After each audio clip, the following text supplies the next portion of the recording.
Hello everyone, అందరూ ఎలా ఉన్నారు? బాగున్నారా? నేనైతే చాలా చాలా బాగున్నాను. ఈరోజు సింపుల్గా మీ అందరి కోసం బీన్స్ ఫ్రై ఎలా చేసుకోవాలో చూపిస్తున్నాను. ఈ ఫ్రై చేసుకొని తింటే వేడి వేడి అన్నంలోకి అయితే సూపర్గా ఉంటుంది. బేసిక్ అసలు ఏమి ఉత్తి ఉప్పు కారం ధనియాల పొడి మన ఆనియన్ అంతేగాని టేస్ట్ మాత్రం చాలా చాలా బాగుంటుంది. చాలామంది నాకు చెప్పారు కడాయి అలా తినొద్దు, అలా అది పీల్ అయిపోయింది కదా కడాయికి, అది హెల్దీ కాదు అని చెప్పారు.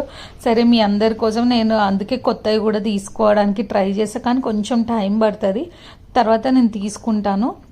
నేను ఇది మీరు మెసేజ్ పెట్టే కంటే ముందే కుక్ చేశాను, అందుకే వీడియో పెడుతున్నాను. మళ్ళీ మీరు పెడతారేమో అని చెప్పేసి ముందే నేను ఈ వీడియోలో చెప్తున్నాను. నేను ఫస్ట్ ఆయిల్ తీసుకోవాలి. ఆయిల్ తీసుకొని ఆనియన్స్ చిన్న చిన్న కట్ చేసి మంచిగా ఫ్రై చేసుకున్న తర్వాత బీన్స్ని చాలా చిన్న చిన్న పీసెస్ చేసుకోవాలన్నమాట. అప్పుడు మనకు తొందర ఫ్రై అవుతుంది, టేస్ట్ కూడా చాలా సూపర్గా ఉంటుంది అనమాట. మొత్తం మంచిగా మిక్స్ చేసేసి మూత పెట్టేసేయండి. సిమ్లోనే ఒక 15 minutes అదే ఉడికిచ్చేసేసేయండి. మళ్ళీ ఒకసారి మధ్యలో కలుపుతూ చేయండి, లేదంటే మాడిపోతుంది అనమాట.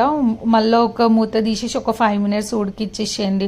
మొత్తం బాయిల్ అయిపోతుంది. అప్పుడు దానిలోకి మనం ఉప్పు కారం ధనియాల పొడి వేసేసుకుంటే అంతే, సింపుల్గా చాలా టేస్ట్ ఉంటుంది. చాలామంది పప్పుల పొడిలు అవి కొబ్బరి పొడులు అవి వేసుకొని చేస్తారు కదా, అలా వేసినా బాగానే ఉంటుంది. ఇలా కూడా చాలా టేస్టీగా ఉంటుంది. ఒకసారి మీరు ఎప్పుడైనా ట్రై చేయకపోతే ట్రై చేసి చూడండి. Thank you. Please subscribe to my channel. Easy process, bachelors అలాంటి వాళ్ళు ఈజీగా చేసుకోవచ్చు. Bye bye.